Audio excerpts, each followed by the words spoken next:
When I say that I don't hold forth that I shouldn't be repaid for my work, people assume that greed is my motive. As you can see, that's not true. One of the primary arguments that exists in not submitting one's scholarly research to peers for review prematurely is that unscrupulous people in academics could steal it. Um, I'm less concerned with being scrutinized by people who could rob me than I am in securing the safety of people who do not understand what has happened. One of the things that happens when misinformation is a constant feed is that it breeds complicity. People are being led to believe that what they're doing is moral by such arguments as we're keeping this secret because we don't want people to make money off of it. It's really too bad that more people don't realize, just speaking common sense, that a person shouldn't be subjected to slavery. But as it turns out, um, a catastrophic ruse has been engineered by people who claim things about me that have been proven over and over again untrue. Let's look at a couple of strikes that are clearly against them. Strike one is the fact that I was kept deaf for a long time without being taught sign language. Strike two is that I was banned from school. Strike three is that they have intervened biologically to make my hard work and research extremely painful. We know their gizmo was to create a mentality of spectator psychopathy of people who wanted to see me biologically injured. And it was a stalling tactic to help the people who had been identified as criminals to get away in a program operation that includes the science of burning oil wells to bring on climate change. That's part of their goal, is to create a forcing house of climate change. And they call themselves the German Green Party.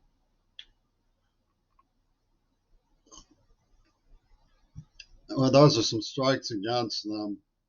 And what they claim is that the troubled idea of behavioral norms was represented by what I was doing. And they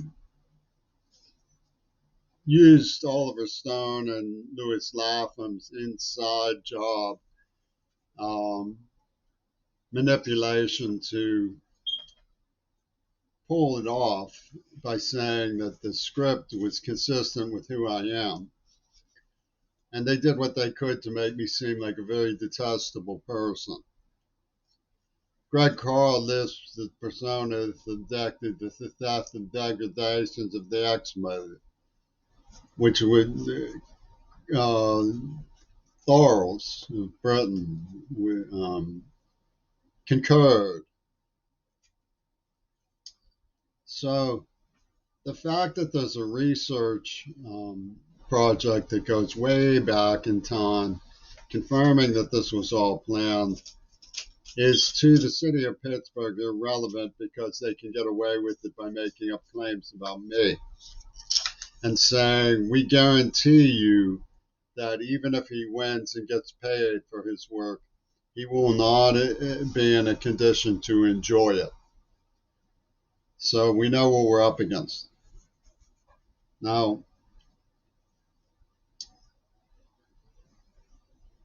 at root of the problem is that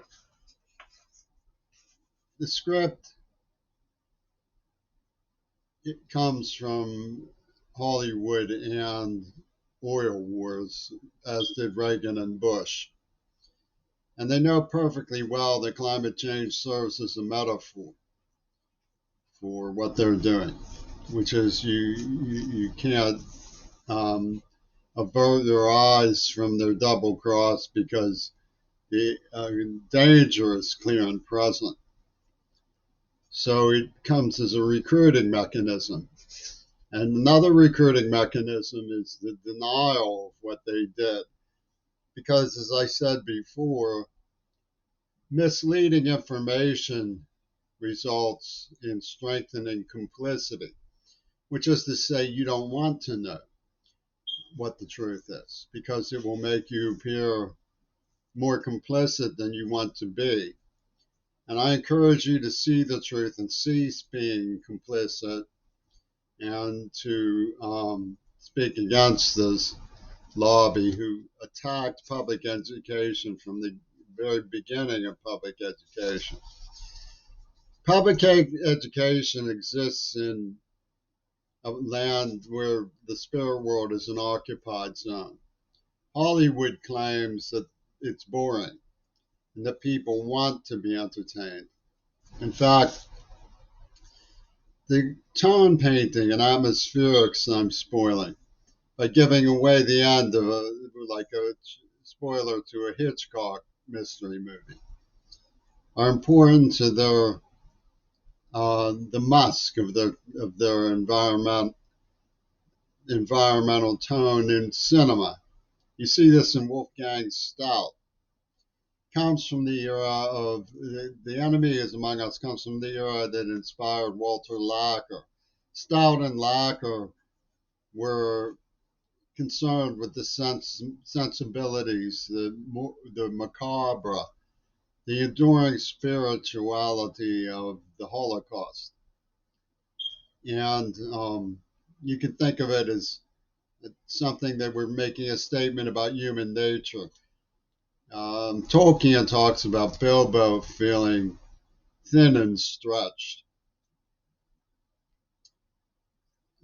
because of his proximity to dangerous underworld force. And what they see are all ideas taking form as a plastic sales pitch for opportunity. Ideas metastasing, so to speak, in a damaged context. And they engage in whisper campaigns and told their books things like Spindrift and bray and prance of confounding expectations. And adjacent to the running sidebar of how Hollywood cinema merged and spanned to the present day era of sex and violence, which is so repugnant to someone like me, was the drama story that they played on me as a Carnegie Mellon University switchboard with Catholic workers war on public education. Bush and Gregor Morgan were looting my poetry for the Beatles to set off signal bombings and saying we're making the victims feel better. And they planned this through what they claimed was an intercept of the Texas school book, which they conveniently knew where to look for. And they already knew what it said, so it was just a counterfeiting process. And they played it out as spoilers and opportunism, food fight, as they called it, so that what appeared to happen appeared also to seal their argumentation about the immorality of people in society in general. And it traces back to Fiume and D'Annunzio in the era of the great dictators, where Diaghilev was virtually a Grand Central Station for people involved in this, one of whom was Houdini. Now, when you have an idea about a Houdini landing on the desks of the world's cinema moguls all at once, you have the idea of a Houdini disappearing into the room behind the revolving bookcase conveniently because they adopted the idea.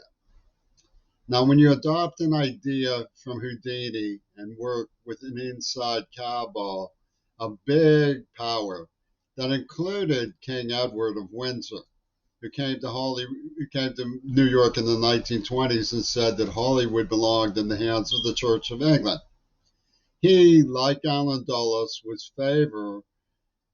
enjoyed the favor of Adolf Hitler. Allen Dulles and King Edward both enjoyed personal favor from Adolf Hitler. And Allen Dulles put Cecil B. DeMille in charge of Radio Free Europe.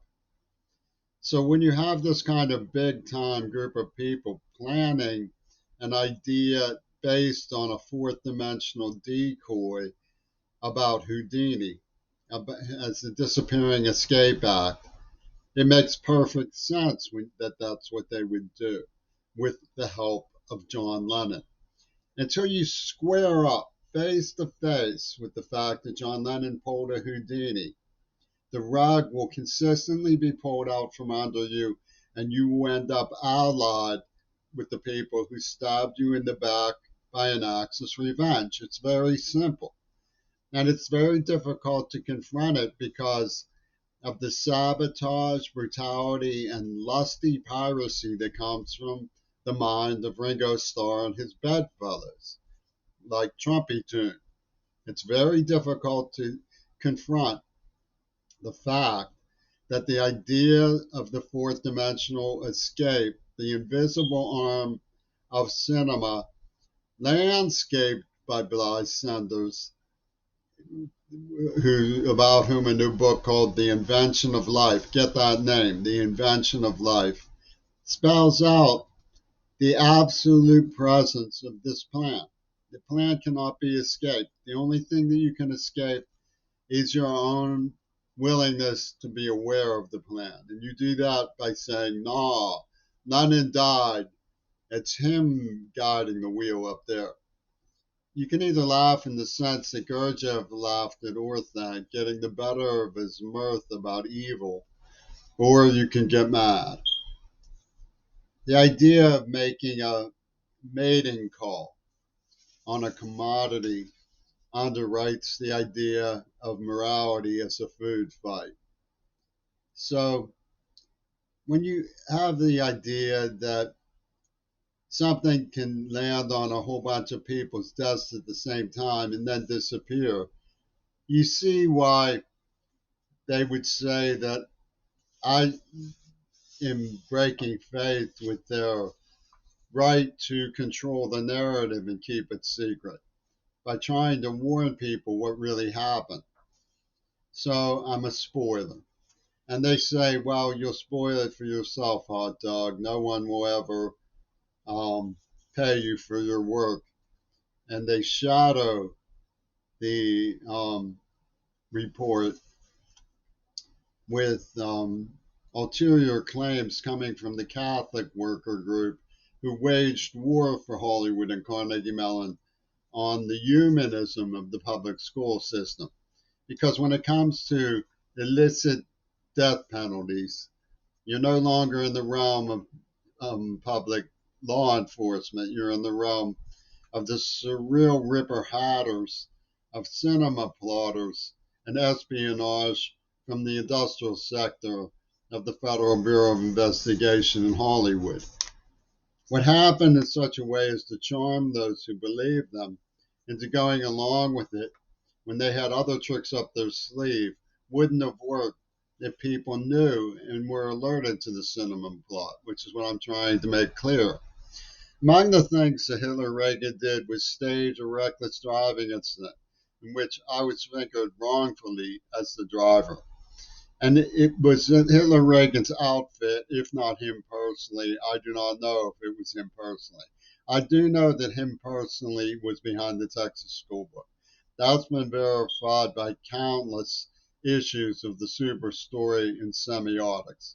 They claim he was shot. He came out and waved to me with his lawyers the night before and said, "There's no such thing as objective reality, only what the jury believes." That's a loud statement, a marquee statement from Pentagon Disney's magic show. So that's what they did. They put on a magic show and used a Houdini system. And the Catholic worker people were working with Martin Sheen. That's not far from Hitler Reagan. The FEMA attorneys I was with wrote the FEMA constitution for Hitler Reagan. That's not far from him. And they lived in Westmoreland County with Mel Gibson's father, who is notorious for this sort of thing. So it's not just jammering about whose version, my version, or yours, which is what they want it to say. They want the truth excluded because they're making a very powerful argument about the nature of reality to justify their negligence, their tax and spend imbecility for nothing but the destructive purposes of warfare. These are deranged individuals who are in charge of the military industrial complexes of the world. And I was told that they didn't really give me Parkinson's when they poisoned me, but it turns out that they've been working on fulfillment of my poetry. The Black Panthers were enlisted in making a nuclear threat against their own kindergartens. They got because Paul McCartney says we're going to use his poetry for this. We're going to use his poetry. We're going to avenge Tupac by using his poetry for this. We're going to avenge the mighty white man, the honorary, the black man, the honorary. We're going to crush the anti-Semites who oppose Leni Riefenstahl. We're going to bring back Marlene Dietrich for the Horn of Africa with the sacred black man leading the warriors. I mean, the nonsense that comes out of Hollywood's two tongues with the help of people like Spike Lee is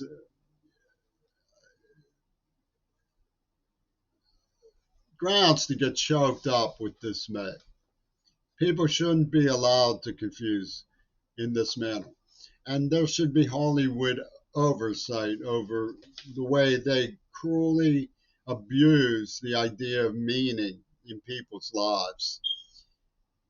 Because they're claimed to be engaged in competition for market forces is covering up a terrible crime, much as the same claim is being used to cover up the crime of climate change. And they're appalled by the idea of public education. They despise the idea of public education. They are afraid of the idea of public education. And of course, they're thieves who complain about other people's copyrights so bitterly. They put a C in the Star of David as a symbol for their pornographic genocide. These people come from the cinema that was established when Disney was making pro-Hitler cartoons and friends with Sergei Eisenstein. And Diaghilev was introducing Denuncio to people like Ouspensky. This is the dawn of the great dictators in the movie mogul system. So you need to look into the super story research that I found showing the escape of Hitler was encrypted across international cinema. Two versions Pussy Ball was encrypted and clocked to the AIDS attack across international cinema. The murder of JFK has come up for Hiroshima was encrypted across international cinema.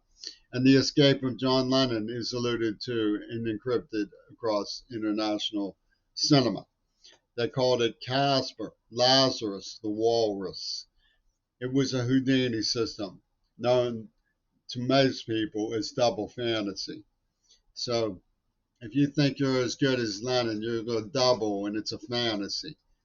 So this is the consistent process that they used in making claims that were vicious and totally untrue while saying that I did.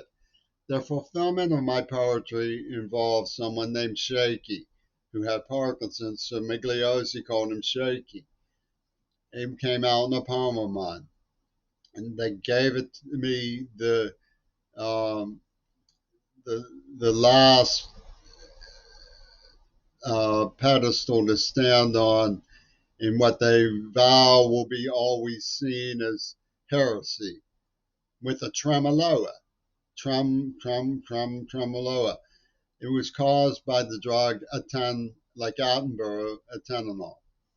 And Greta should, I say again, put aside the issues of romance and social climbing long enough to admit that this happened so she doesn't go down with a ship that is unworthy of her passion for saving the planet. Because these were the people who set out to use fear for the planet to force through the revenge of the Axis. They're deranged, and many people who do not understand the situation go along with them and applaud them and say, no, Matt Crary is impinging on the mighty. He's pushing himself places he doesn't belong, and so on and so forth, while they steal from the Carnegie, steal my art, laugh at me saying that they're just going to prove what an idiot I am by using my hard work for the opposite of what it is intended to burn me. Well, let's let everybody have their say, because what they're doing may very well have them ravaging the carpet with their jaws to hear someone tell the truth. But one should not be an open mic bully. We're not vying for control of the public mind. What we're doing is speaking our beliefs. And what goes into the public mind also goes into the public record. So even if the public mind is manipulated and deceived, the public record will eventually be scrutinized by people who are more rational than so called believers. I don't myself believe that the idea of morality is a mating call in a food fight. I think that's a gargantuanism that's intended to justify and render slapstick the plight of the working poor, not just in the United States, but internationally, because we're all being burned. I don't put in with group psychology. I believe a person like me should be paid for their work. I don't think it makes sense to deny somebody slavery and compensate them in a just way. But this wheel was put together by foreign accusers, many of them very wealthy people, many of them very wealthy black people who have no intention ever of experiencing homelessness as I did for 2 years, of reaching out in good faith to the public as I have done for decades. And yet they point the finger for an accusation at those who have struggled to make the cause of the poor in places like Africa and Latin America known, against the gargantuanisms of the oil war forces and Hollywood Axis Hollywood. The left doesn't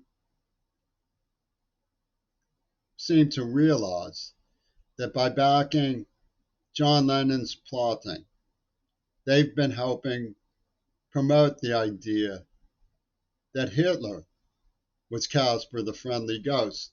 And I'm not going to go along with it, okay?